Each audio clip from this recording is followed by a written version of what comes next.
হয় কারো পাইলাম দুনিয়াটা কি আমি তো সব শেষ। ব্রাহ্মণ চিন্তায় প্রেশানে ওনার অসুস্থতা ব্যথা বেদনা আরো বেড়ে গেছে। উনি উপায় না পেয়ে লাস্টে ওনার মনে পড়ছে ওই 11 শরীফের 11 টাকা দিত ওই কথা। বলেন সুবহানাল্লাহ। তখন ব্রাহ্মণ উপায় না পেয়ে কয় এতক্ষণ দেবদেবীর ডাকলাম, মা কালীরে ডাকলাম, মা দুর্গাকে ডাকলাম, কাম হইল না। ইয়া গাউসুল আজম আল মাদাদ তাস্তাগীর। সুবহানাল্লাহ। বলার সাথে সাথে গাউসুল আজম রুহানিভাবে ব্রাহ্মণের কাছে হাজির হয়ে গেছে। সুবহানাল্লাহ। এখন গাউসুল আজম ব্রাহ্মণকে কয় ডাকলি কেন? আমার কষ্ট হইতেছে হুজুর, আমি আমাদের ধর্মের যত দেবদেবী আছে প্রত্যেকের স্মরণ করছি, কেউ তাকে সাড়া দেয় নাই। আপনার দরবারে আপনার ধর্মের এক মুসলমান ভাই 11 শরীফে চাইতো, আমি 11 টাকা করে দিতাম।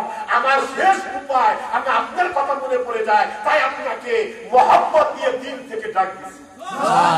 এক ডাক দেওয়ার সাথে সাথে গাউসুল আজম রুহানি ভাবে ব্রাহ্মণের কাছে ওই রাত্রে শেষ রাইতে হাজির হয়ে গেছে। কিছুক্ষণ পর ব্রাহ্মণ ইন্তেকাল করছে, মানে মারা গেছে, মরে গেছে। শুনে মরে যাওয়ার পর সকাল হয়েছে, কান্নাকাটি লেগে গেছে। হিন্দুদের রীতিনীতি অনুযায়ী ব্রাহ্মণকে চিতাই দিছে, সুন্দর করে ঘি মারছে, পেট্রোল মারছে, খড়ি ধরায়া দিছে, আগুন ধরায়া। আগুনে ব্রাহ্মণ পড়ে না। সবাই অবাক। হিন্দুদের মধ্যে রীতিনীতি আছে আগুনে পড়ে না, তাহলে এই ব্রাহ্মণ স্বর্গে চলে গেছে। কোথায় চলে গেছে? স্বর্গ মানে জান্নাত, নরক মানে জাহান্নাম। স্বর্গে চলে গেছে। ভাই তাহলে উপায়, সমাজের মাতব্বররা করতেছে একে আর পোড়ানো যাবে না, একে কি করো, এ যেহেতু স্বর্গে চলে গেছে একে মা গঙ্গায় ভাসায়া দাও। গঙ্গা, যে পদ্মা বাংলাদেশের পদ্মা, সেই পদ্মায় বর্ডার ক্রস করলে ইন্ডিয়াতে গেলেই গঙ্গা। ঠিক কিনা? পুরা গঙ্গাকে অনেক বিশ্বাস করে পবিত্র, মানে কিছু ঝামেলা হলেই ওদের মধ্যে উল্টা পাল্টা হলে গঙ্গায় স্নান করে আয়, মানে পবিত্র হয়। কি হয়? পবিত্র হয়ে আয়। তখন মানুষ, সমাজের মানুষ, পরিবারের মানুষ বসে বলল এই ব্রাহ্মণকে মা গঙ্গায় ভাসায়া দিতে হবে। পরে না কি করবো?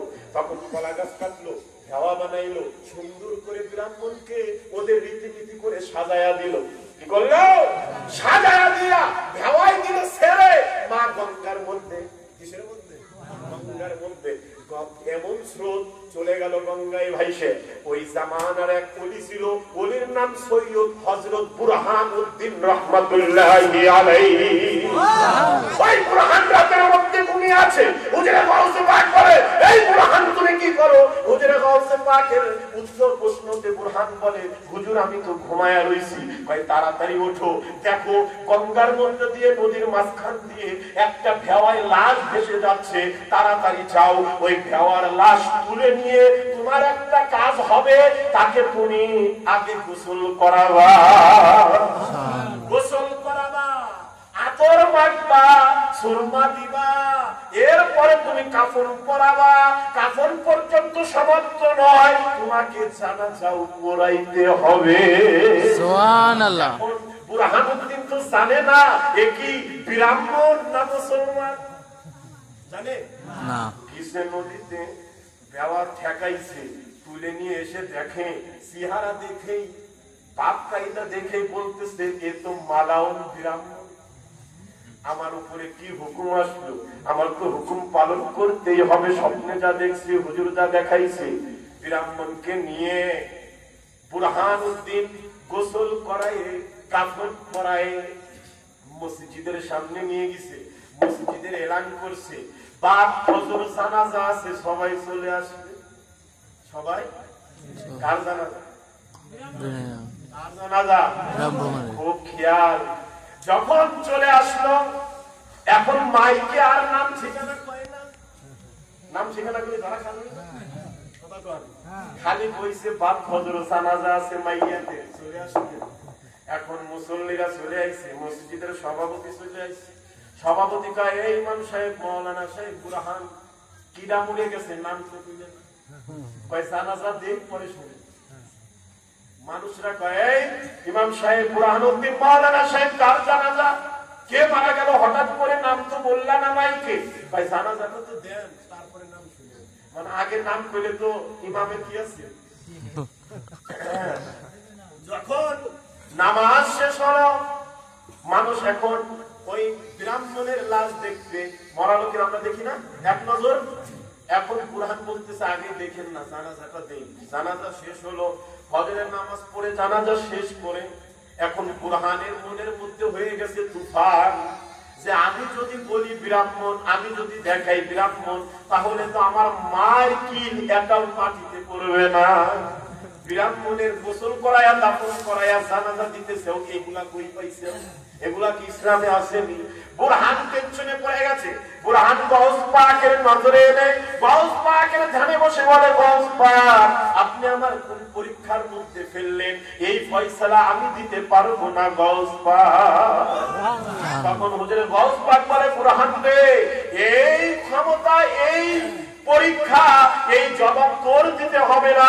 ওরা যখন প্রশ্ন করবে তুই এই মাইয়াতকে বলবি, মাইয়াতই এই প্রশ্নের উত্তর দিয়ে দেবে। তখন বুরহানুদ্দিনের কাছে সভাপতি জিজ্ঞেস করে, কার লাশ বলো, এবার জানাজা শেষ। মুসল্লিরা জিজ্ঞেস করে, কার লাশ আমরা দেখবো, এবার জানাজা শেষ। বুরহানুদ্দিন বলে, আমার কাছে জিজ্ঞেস করেন না, যার জানাজা করছেন তার কাছে জিজ্ঞেস করেন, উনি কে? বলবেন না?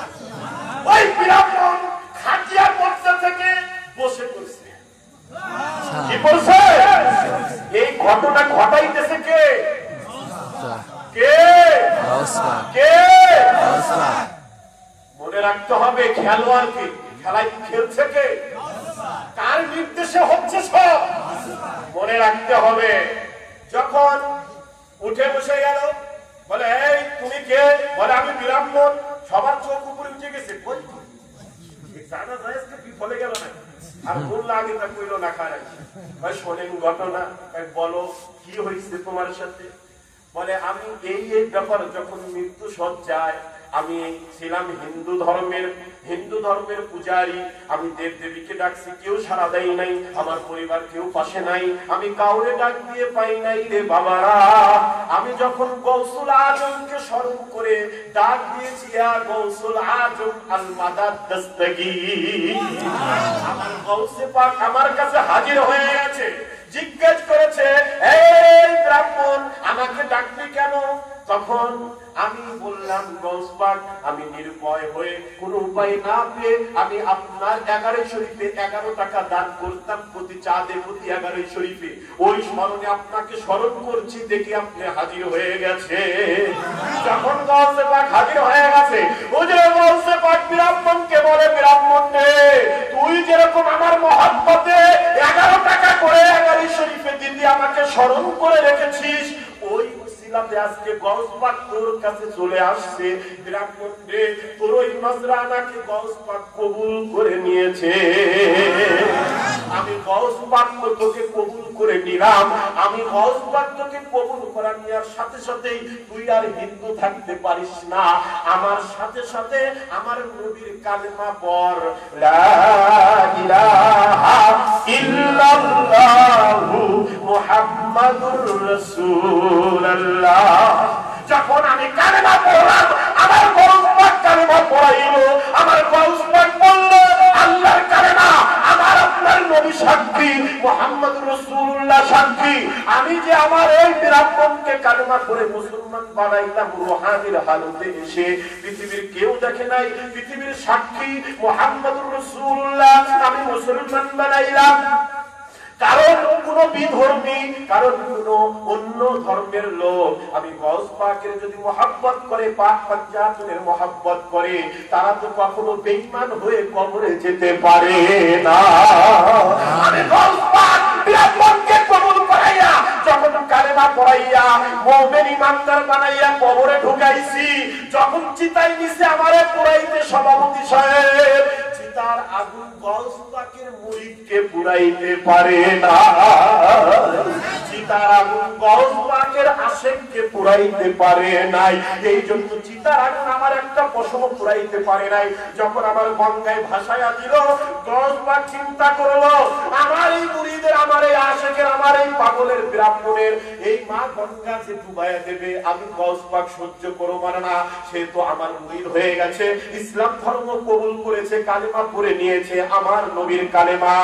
আমি এই জন্য আমার গৌসে পাক তখন বুরহানকে হুকুম দিল, এই বুরহান, ওই ব্রাহ্মণকে তুই ইসলামের এই হিন্দু ধর্মের রীতিনীতিতে তাকে ভাসায়া দিলে, পুরায়া দিলে চলবে না। এই পুরান ব্রাহ্মণকে ইসলাম ধর্মের নিয়মে তাকে গোসল, কাফন, দাফন, জানাজা দিয়ে কবরে রেখে দাও। একজন গৌস পাক একজন হিন্দুকে যদি ইমানদার বানাইয়া কবরে ঢুকাইয়া জান্নাতবাসী করে দিতে পারে, আর আমি আপনি মুসলমান হয়ে মহব্বত করে জান্নাত পেতে পারি না? কথা বলেন।